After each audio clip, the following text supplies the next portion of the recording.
Welcome to the Pitch Up podcast. Join us as we get to know more about some of the amazing people from our local area. What they have achieved in their chosen professions really is remarkable.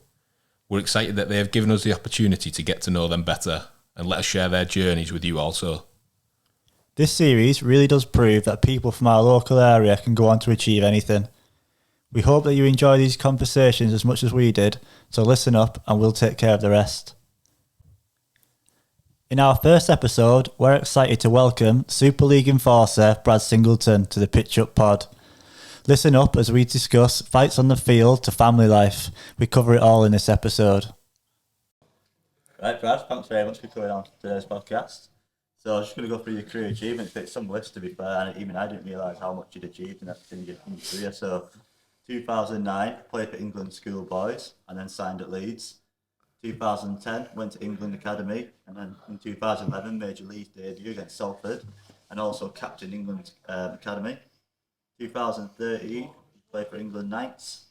And then 2015, had a real year, Challenge Cup winner, League Leaders, Grand Final winner, and Cumbria Sports Personality of the Year. 2017, you were a Grand Final winner and played in the World Cup for Ireland. 2020, you then signed for Toronto and then signed for Wigan, and you were League Leaders. And then finally, 2022, Challenge Cup winner. So, some career that. What a life, to be fair. So we want to start. We're obviously in Barrow Island today. I thought I'd go back to the start, really. How you got into rugby and sort of how it all came about. Yeah, obviously you actually played with us, didn't you? Yeah, I'm flying with you. Yeah, so it's probably my dad brought me down to Barrow Island back in I don't know when under sixes or something, and I've been here ever since. Obviously, it's a great club. My brother's obviously in there as well, and yeah, it's just been a fantastic club. I think right through my amateur career, I had great coaches like.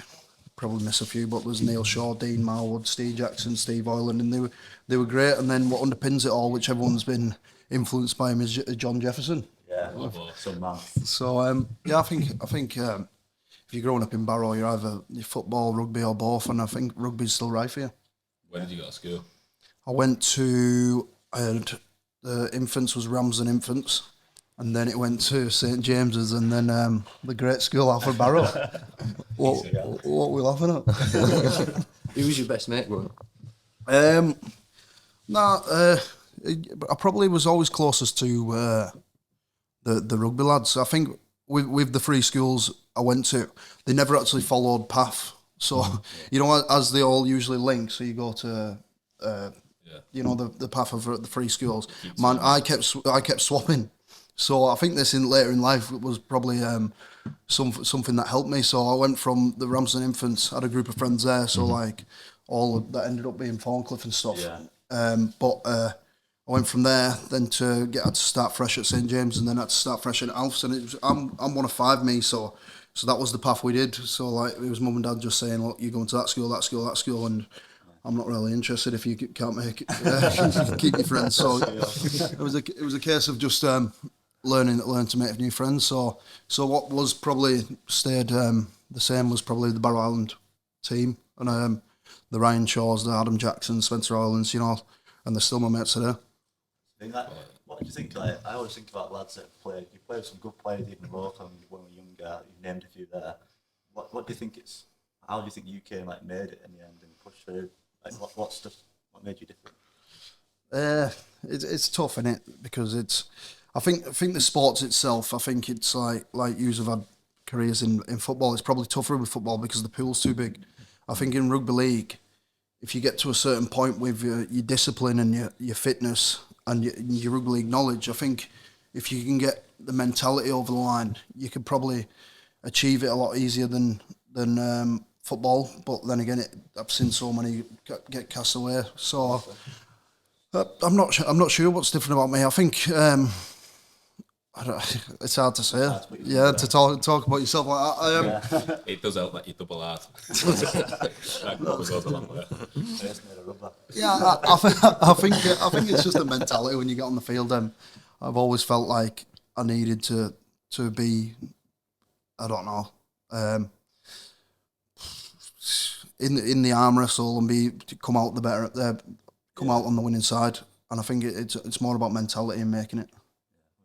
on that mentality side, have you ever doubted yourself growing up, or even at your stage in your career now? Yeah, no, I think everyone has doubts, but I think if you're in the career for a long time, so I've been there for 12 years now, and I think it's about accountability and setting realistic goals, so the doubt doesn't come in. I think you always sit there and go, oh, I shouldn't have done that, but I think when you get to this point, I think it's just you have to be accountable on yourself. So if you know you've done something wrong, try and correct it. Try and do something that moves you forward progressively, and that can't just be like, I'm going to be the best player ever. It's, can I be fitter? Yes. We'll go for a run. Yes. Should I do extras? Yes. And little certain things like that, and then it'll keep the doubt out. Is that something that you've always had? Or that's something you always had? Do you think, oh, it's something you've had to work on? Like, you say it's easy when you get more professional and you get to your job full time. You've got to do that. You've got to show up every week with your profession. Or were you like that as a kid? Do you think in the morning, thinking, oh, I've got to do a bit more because I want to make it a good player? Yeah, I think as a kid, I think you get sold a dream, don't you, by your parents, your coaches, and if you do this, you do that, and you get, if you do this for certain extras, or you get to achieve something and get the prize at the end. And I think at a certain point in your life, it swaps. Like they stop narrating your life and you start narrating it. Yeah. So that's probably where a lot drop off. You know, when you get a bit older and you're making your real life choices, and your parents aren't motivating you anymore because they'll, no matter what, they'll want the best for you, and they'll try keep putting these things in place. But you become a man, and it's down to you, and you're narrating yourself then, and it's the accountability on yourself then. I think will be the main thing. You can tell just from that exchange that your mentality's rock solid. Look, I'm a massive fan of podcasts, and I listen to high performance podcasts. And Kevin Sinfield and Jamie Peacock, you played with them both, haven't you? Yeah. What were they like as influences? Yeah, they were very different, to be fair, and they achieved probably the same. But Kev was quite quiet in the way he went about things, but everyone listened because he lived this immaculate life, the ultimate pro, the fittest. You can see he does all his extras away from rugby. You can see that he was just absolutely immaculate in what he did, and then that gave him the ability on the field, probably, like I said, to not doubt himself, to nail them conversions, because he knew it's all in the bank. JP was a different type of leader in the sense that he'd rag you through the game. It's a case of in the dressing room, he'd be screaming and demanding a performance from himself and yourself, and himself and all of his team, and yeah, you'd want to go to battle with both of them, but you know, to get you fired up before a game, it was probably, I'd lean towards JP for myself. It's a man, isn't he? He was on our flight to Oktoberfest. Oh yeah, Mark said. Yeah, he got a picture in mid. Mark looked small. Mark's a big bloke. You mentioned Sinfield there, and I just brought, like, obviously thinking about Rob Bower and all the stuff he's done for him. Like, what do you make of all that? It's amazing what he's done there, supported his mate. Yeah, they were obviously tight. They were within that team I was in. They started before me. Probably all four it started when they won that first grand final, and it kicked on all the way to 15 when Kev retired and 17 when Rob retired. But like, I think it's amazing, and like he says all the time, it's just him doing something for his teammate, you know, and his mate, and I believe it is, and that when you're that fit and probably that famous now, you can do certain things like this to raise awareness. So for him, it will just be like that. But I think it's amazing that he's he's doing 7 ultra marathons in 7 days. I think it's starting today. Yeah. So get on that. Not many humans on the planet can do that. No. 7 ultras back to back. Incredible. Yeah, you go back to the mentality of him. Like I said, I think he is. You talk about my mentality. I think he would have been like topping anyone's in mental toughness and stuff. How important do you think that is for everybody in professional sport? That determination, that grit. Where does that come from for you? How important it is. I think in life it's important. I think in anything you want to do, like you achieving this, like it needs to be thought about. It needs to be a process, and you need to be disciplined to stick to it. And if something goes wrong, you need to be accountable for it. And you know, when you go to bed and you get that little thought in your head, I should have done this, should have done that. Then as long as you're working towards that and doing something about it, then you'll feel better about yourself. You know, like, it's not going to instantly be success, but it's great foundations to build on. and you can look yourself in the mirror at night. So for me in professional sport, that's all I try and do. As long as I can look myself in the mirror, I know I'm doing everything I can. That's same in family life. Being a dad of 3 now and a partner to Jade, and as long as I can go to bed and go, right, I've had a good day here, then that's all right. So what is family life like for you, Brad? We know you as this big, hard fella. What's that other side to you? No, it's amazing, really. I think I'm really grateful for, having the career I've had. It's allowed me to spend loads of time with kids. Jade's not needed to work. And within that, there's obviously struggles because rugby league doesn't pay as well as football. So, but at the same time, she's there for the kids. And some days I'll finish at 2 and have the Wednesday off. And I'm a really hands-on dad. So I'm really grateful for the relationship I have with all my kids and partner. And I put it down to rugby league. Cool. I like seeing them after the game. You always get a picture of them with the lads, don't you? Yeah. Quality. They're absolutely nuts. Talking about family, you played with Pez, didn't you, for Cumbria? Was that good? Yeah, it was good. It was rolling back the years, obviously. I ain't played with him since 16, so it was nice to do, and I don't think he trains in off-season as good as he should, and he was like, all week he was like, I can't play, I've got a cold and all this, and I was like, look, just turn up and you might enjoy it. Yeah. And look, he did, and we managed to beat Jamaica. And so obviously Jamaica now a great, in the World Cup they were a great side, and we managed to beat them. That Cumbria team had some real I didn't realise how many lads from Cumbria have gone on to do such great things in the league. Brilliant, man. Stacks full of awesome players. Like, one of the questions we actually come in from Barrow Island was like, where do you think the Cumbria team goes from here now? Like, what's next for them, do you think? Because obviously they pulled a great team together and to beat Jamaica in the World Cup. Yeah, I think I spoke about it before, saying that in Cumbria, rugby league is still rife, and up in West Cumbria, it's even crazier than here. There was like a pitch invasion after that, and it is crazy, like, because I don't. You honestly, you class like it's up there with like Premier League football, and it doesn't need looking after, and I don't know what the answer are. They'll be from someone smarter than me than to give the answers, but I think.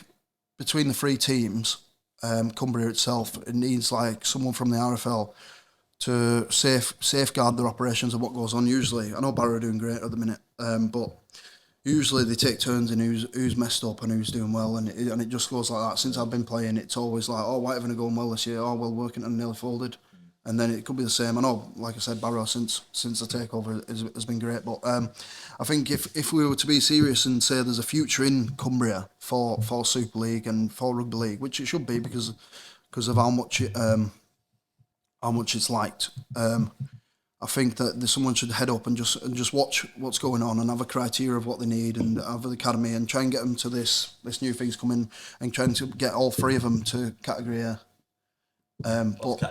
So yeah, there's I think it's IMG. They've come in and proposed that the new system is that Super League, for it to survive, it needs to be all category A's, and there'll be certain criteria they have to meet like attendance, academy, and stadium and stuff like that. Right.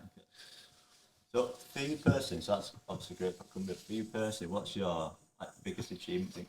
We listed off quite a lot of big achievements there with league leaders, Challenge Cup, Grand Final. But what's the big standout moment for you where you think, oh, this has been some day? Oh, I don't know. Obviously, I'd put my 3 kids in there. So, like, off the field, like, I feel like that's definitely, obviously, a great achievement. And like I said before, they're amazing.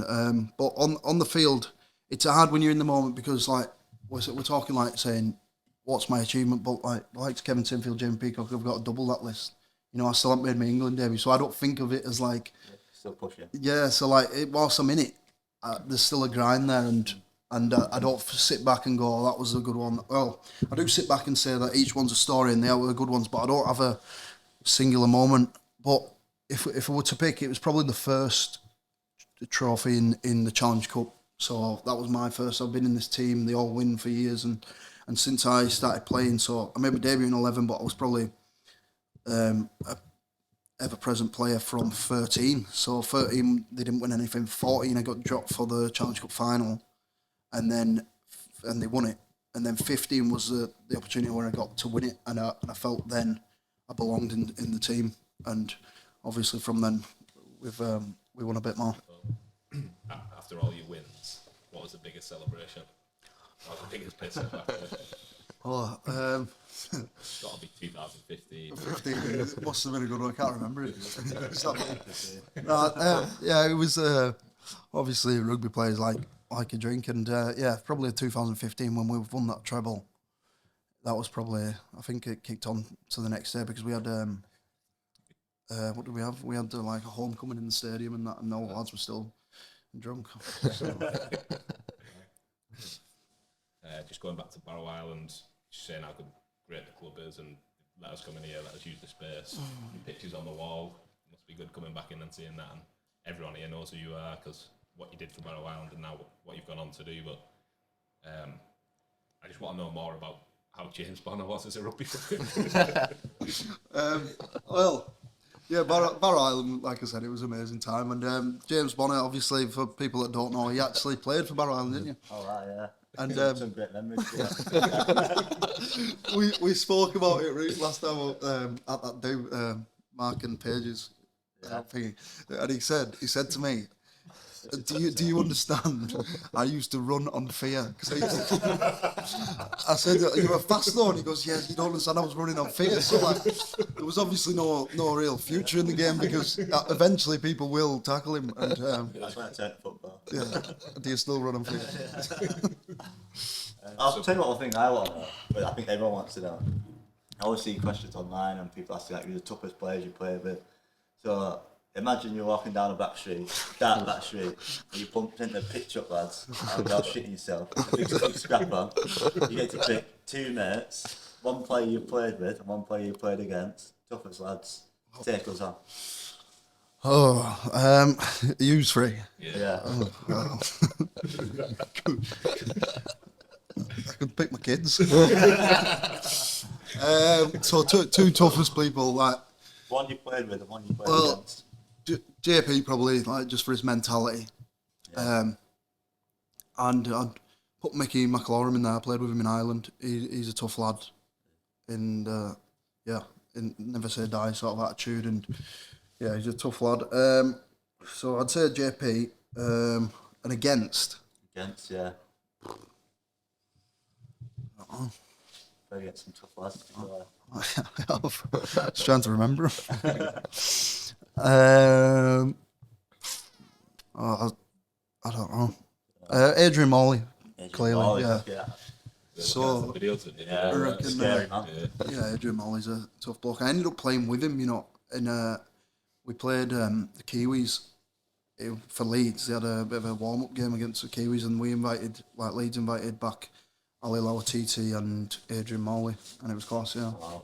What's it like meeting someone like that? Because he literally is revered, and he's got such a stature in the where I watch YouTube videos all the time and talking, and obviously when you play for Great Britain against the Aussies and flatlining people, like, it must be a bit strange to meet people like that for the first time.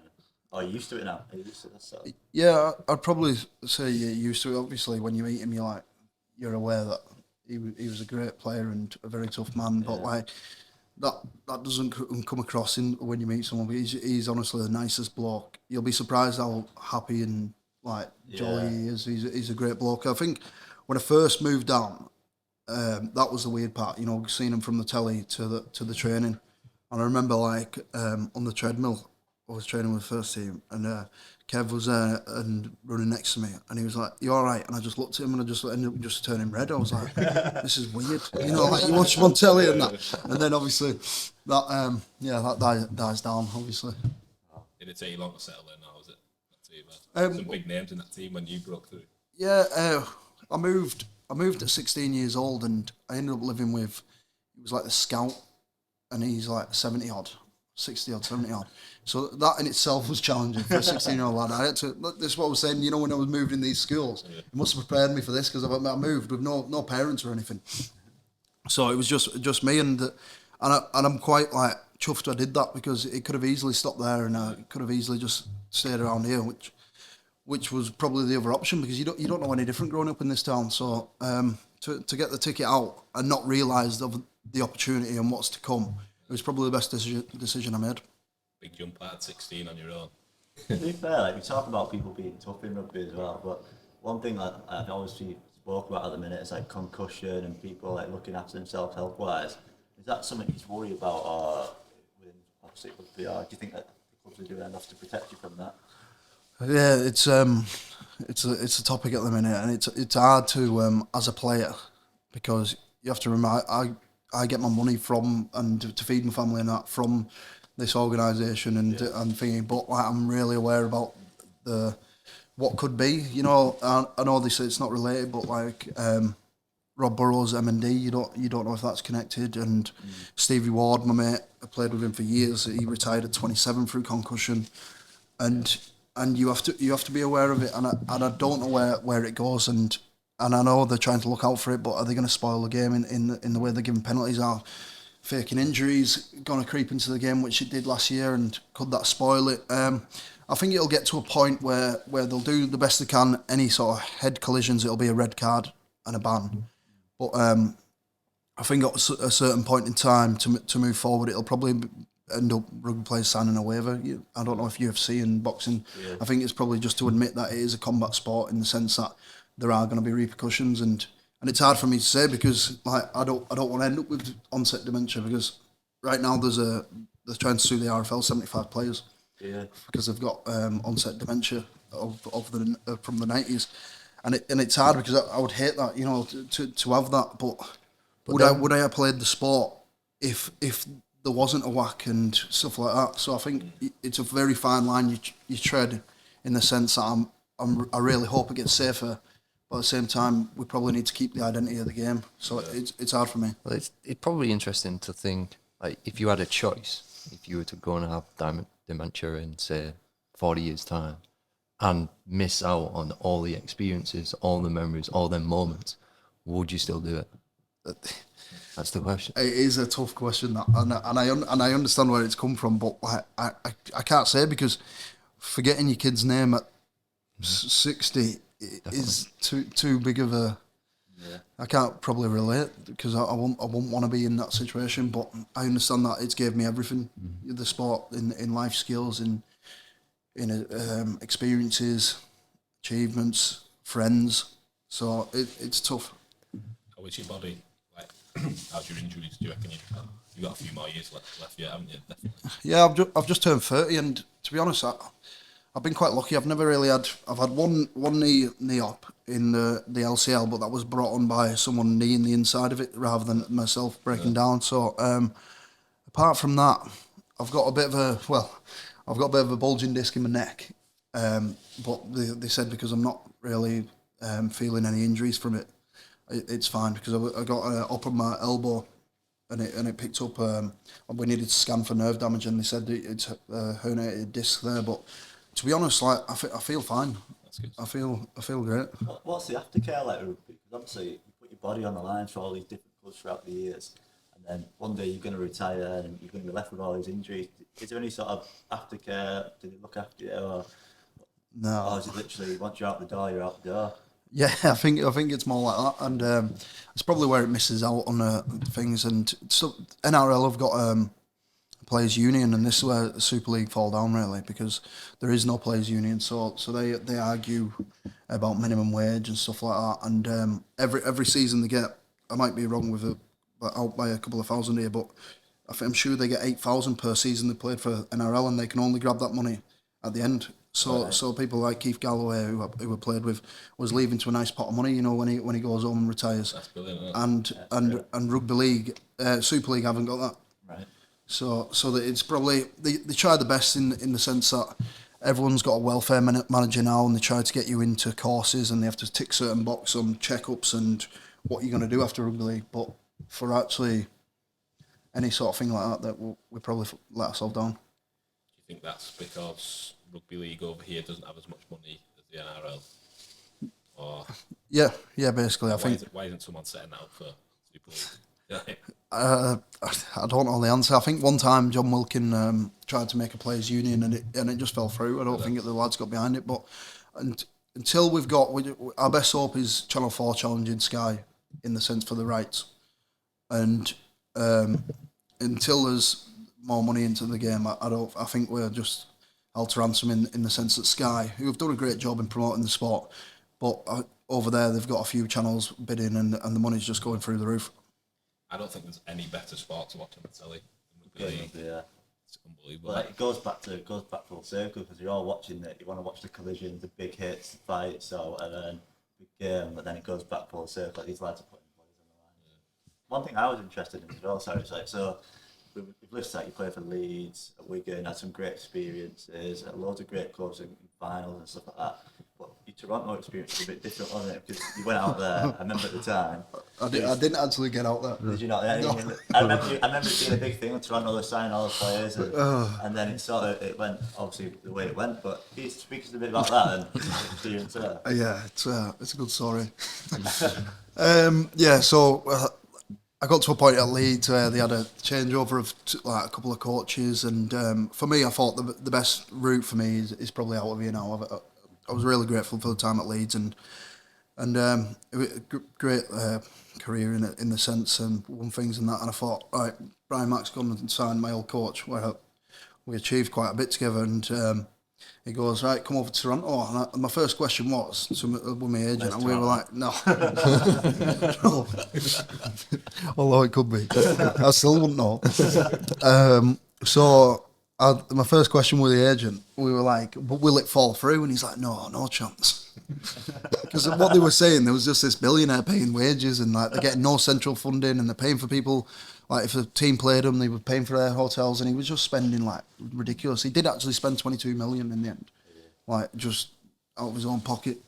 And so I got there. I did pre-season, and we were in Hopwood Hall in Oldham, so we were training there.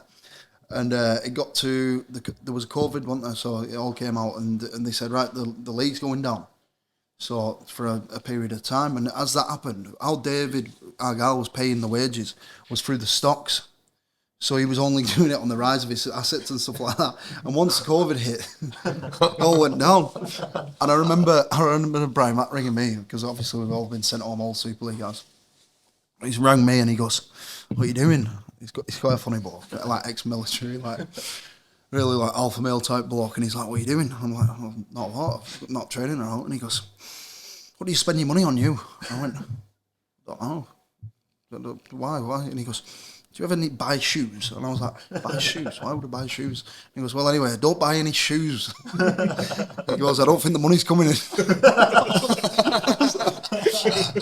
I was like, sound, yeah. And then obviously we eventually didn't get paid for 6 months, and the best thing happened aside for Wigan, and it was like a fairy tale, but it was just a period in my life where we didn't get any money for 6 months, and I'm really grateful to, I think, both parents, my mum and dad, her mum and dad, they helped us through it, and you know, there was a period in there where, because everyone was locked down basically, and Super League restarted, and I was watching it, and I think it's because I couldn't control what was going on. It was enjoyable, you know, just to watch with no pressure. Yeah. I was training by myself with this lad who's just retired recently, and every morning 6 a.m. On the weekends we were going to go do hikes and that, you know, the lakes with all the barrel lot, and there was a version there with no pressure of rugby, no nothing. It was nice, even though it was a period where it shouldn't have been. Like my dad was ringing me up, panicking, like, "How are you going to pay for this? How are you going to do this? You've got no club." And I was like, "Don't worry." And I was just like, "Look, I can only focus on what I can focus on." The best version of me gets another club and goes and tries to achieve another trophy. And I kept that from the start, that mentality, like. And I was in the brace. That was when I did my knee as well. So I was in my brace, no money, no nothing. Everything points to like it should have been an awful time. But honestly, I look back now and I really enjoyed the middle bit. Yeah, that's a testament to your mentality as well, though, because some people would not have come back and signed for Wigan. They'd have had the knee up in lockdown. Yeah, got comfortable. That could have been it. Do something else. Yeah, the doctor at Wigan always says it. He says it could have been so different. This like. Because every time I play, I see him on game day, and he goes, it's amazing how your story went like that. Because you could have easily, if I put the white flag up there and said, "Right, I'm done," Yeah, that's it. Love it. Going back to that then, so obviously your life could be different if you didn't play rugby. So what do you think? If you didn't get into rugby and it didn't go your way that way, do you think you'd have gone for another sport? Do you think you'd have settled down and got a normal job? What was your plan B? I think you're just acting on impulse at that age. I think you'll have been the same. Like you wouldn't know any different. So like rugby was there because I just thought next week, like game to game to game. But like if I didn't have that, I don't think I would have known there would have been too much life outside of Barrow. I don't know how you see it, but like once you're here, like you're here for good, and like you know everyone's business, and you know like this and that, and I probably would have just ended up in the yard and. If I was lucky, played at Barrow, you know, that was my only aim. I never once dreamed about Super League, but when it came, it came, and obviously the path pointed in that way. But like, I wouldn't know any different. So like my brother, both brothers, sister, everyone's in the yard, dad, uncle, like everyone's in the yard. So I can't see myself being the person to say, hang on a minute, let's go do something else. Yeah. Although now I would say, yeah, I'd love to, but like. Yeah. I don't think the person I was as a kid growing up, I reckon I would have just stayed around. So what are the next steps for you? Like, are you now building the foundations to kind of go into something else? Like, what are the next steps? Yeah, it's a tough one because I don't really know the answer. I reckon I'd like to get to 34, still playing Super League and retire within Super League. If that weren't to be, then. So be it, I'd probably drop down a level until I feel like I can't do any more. But I don't know. I feel like I'd love to. Well, I feel like because I'm conditioned to where I've had to work and live for that long, I need a business or a job in the sense that I've looked into it, like the fire service, you know, where there's still a purpose there, and the bell rings and you're on the go. Routine. Basically, the worst thing would be for me working 9 to 5 under a boss doing a job I don't see any point in, and I'd be probably hard to work with because if I don't understand why we're doing something, and it's not for the better of something, like just tapping a computer or something like that. And I know they've all got purposes, but to be working 9 to 5 for someone that I don't really understand would be probably my worst nightmare. It's good to see you when you come back.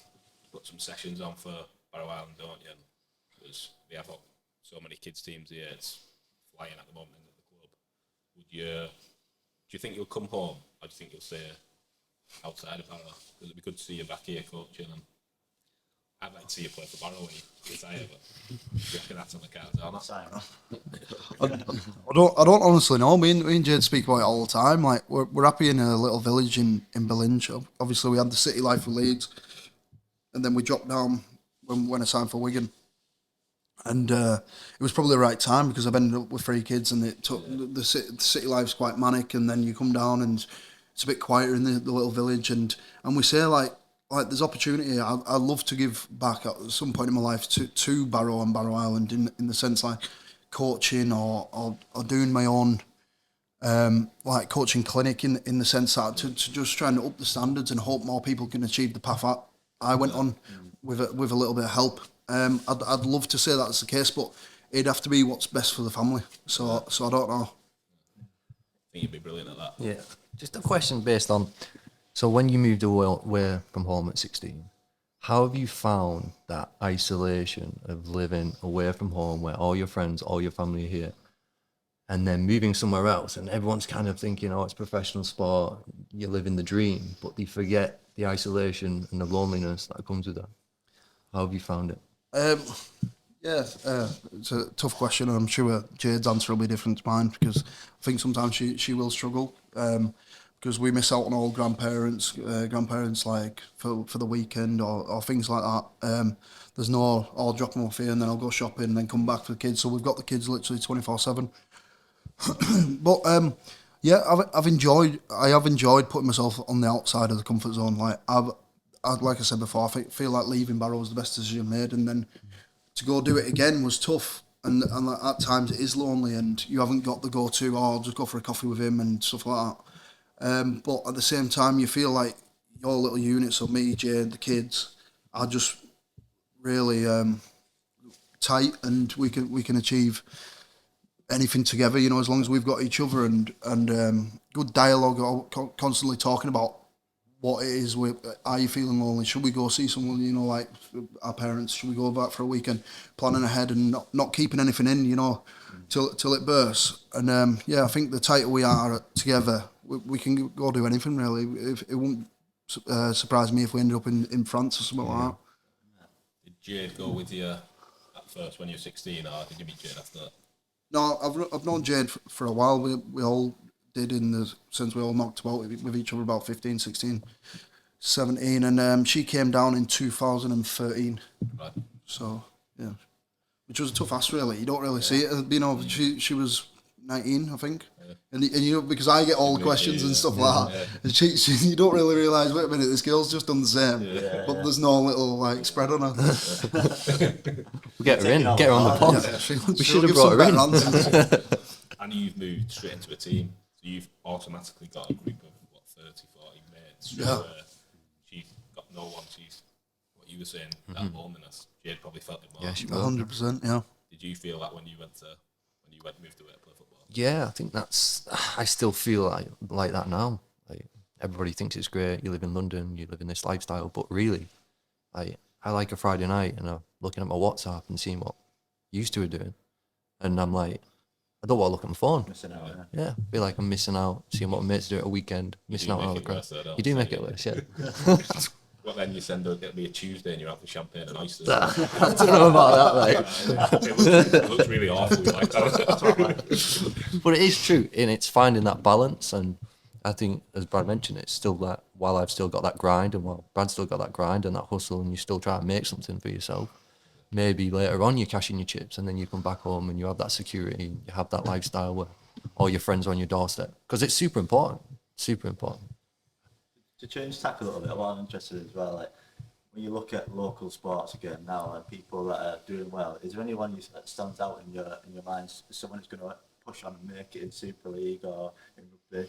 Obviously, we've seen T. Ritson this week. He's gone from Barrow to St Helens. It's tough because I'm not around enough, you know, to watch the amateur game.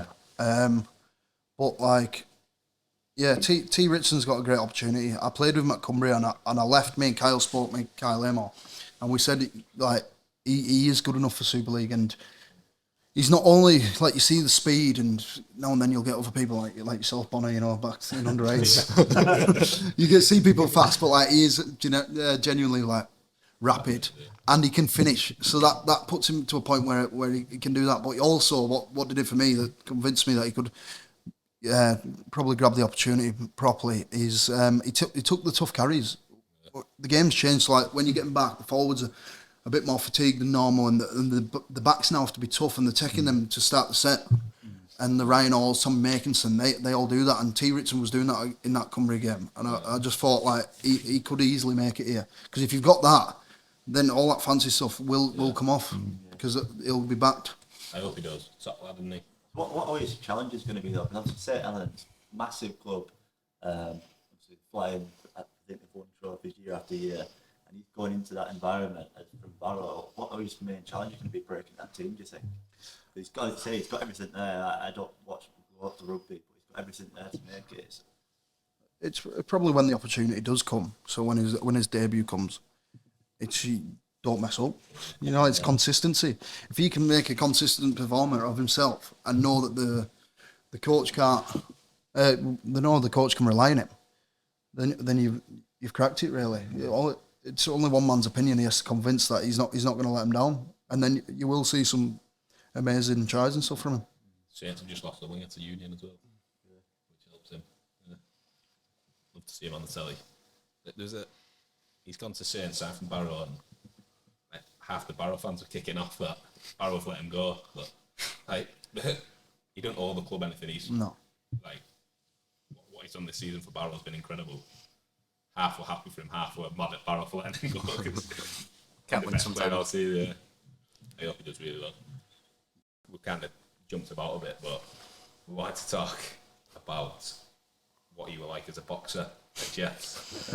Oh yeah. What are you still like as a boxer? We've seen you on the telly having a swim boxer. Actually. No, it's interesting boxing. I think I'll always go to it, for fitness as well. In certain points in the season, I'll try and get back in the ring and just go on the pads and stuff, just because there's something in there that hitting something's like. It's quite good. It's good. It's good for your head and good for your head. It's opposite.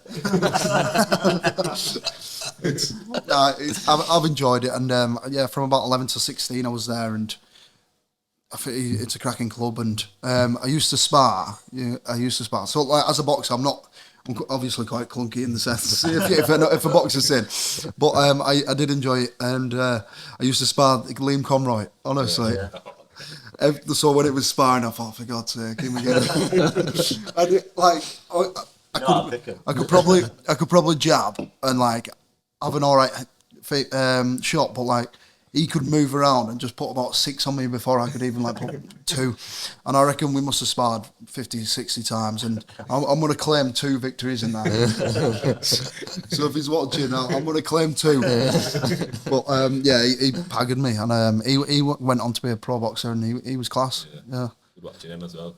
All the local lads, a few that our old breeds, that Cumbria breeds, tough sportsmen, don't it? It's good, the boxers and the rugby league players. What happened to you? With Jeff, I don't want to worry to talk about Bradford. Jeff does a lot for the community, doesn't he? He raises a lot of money, and that box ability he's doing is fantastic. Yeah, awesome. We got in touch with Jeff and asked him if we could do a bit of a fundraise for that box ability. So it'd be good if you could. Well, if we get all the Jeff's a busy man, and as long as it's not a marathon. What about fighting Pez? Who'd win that? Me easy. What about your dad? Him. If you could come back for that, it'd be good. I'd judge it or something. That'd be good. Yeah, I'm okay with that. Like I said, you don't have to even get me here today. It's just schedule dependent. Yeah. So if it links in with me, I'm happy to come on. I'm nice. I did it for a spar. Not again. To be fair though, we were talking about, we were watching some of your highlights, and one thing that cropped up was the fights that you've had along your way. Sort of a fucking Ashton Sims, so I had a bit of a set to him. How did that come about? Yeah, I think we were getting beat at the time. Warrington was our bogey team, and they kept beating us. And he's gone. I don't know what play it was, but I've ended up hitting him in the back, and he hasn't got the ball. So like he's offloaded, and then he was just like saying something like, "Yeah, effing dog cunt" or something. And I was like, we're already losing, and probably already lost made a little bit in the sense. And it's not great to do, but at the same time, when I knew it was him, because I just felt like he and on record he's a really good bloke, and everyone at Toronto loved him, and I just felt like, yeah, I probably. No, I don't know. That's what I mean. I probably just lost my head a little bit, and probably through the first punch, and then obviously it was just a case of missing his big ones, because I thought if they touched me, I was down here. You never pick anyone small, do you? No. Why do you always go for the biggest bloke? I just think it's the mentality of rugby league, and like it's not a tough thing to do, because sometimes it's actually a cop out. It's easy to throw a punch sometimes. The tough thing is making 6 tackles in a row and getting up at marker. But yeah, sometimes it balls over. I think we're in that sort of game, and not a lot goes through your head in them moments. What happens on the training ground? Because imagine, like, obviously training's full on as well, and you boiling scrummages and stuff like that. Does it ever boil over in training, and then if you calm down, is everyone just really tight knit and really happy? No, I think everyone's sound, and like you just know what it's like being in teams. They're all your mates, and now and then you get the odd bicker, but like it's all in healthy, I reckon. That's the other thing with professional sport, I suppose. Everyone's competing for a place, so it can be really, really sort of competitive environment. Everyone wants to get the edge on each other, so I can imagine it is easy to boil over as well. Yeah, but like I think you're already too mature because you're in the environment. So I think it's like a case that it doesn't really, and if there's any bickering, it'll be miles away from the team. And if you're in a good place, especially, the team doesn't really bicker. You know what I mean? It's a case of whatever the coach says goes, and just respect each other. So would you have been playing with Sims at Toronto? He just left. Yeah. So yeah, we did play for No, everyone said he's a great bloke, you know what I mean? And yeah, with Toronto we did play 4 games.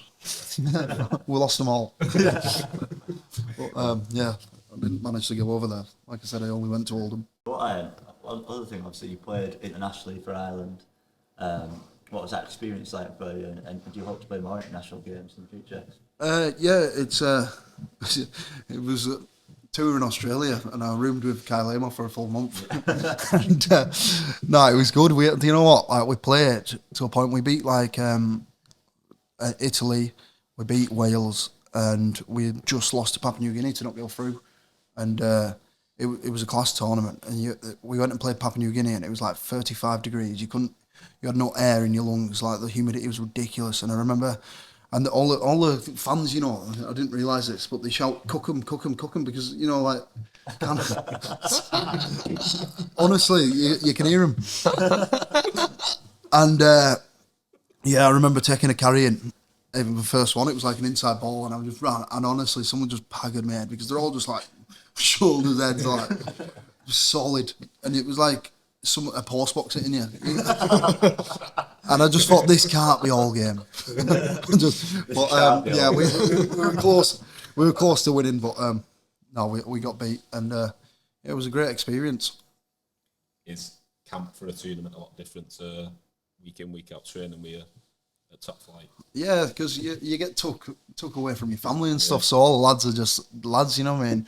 It's good crack, and like, that's what was special about that island camp. I think we on paper we had a great side. The pack was me, Mickey McAlorum, and Kyle. And at the time, I was at Leeds starting.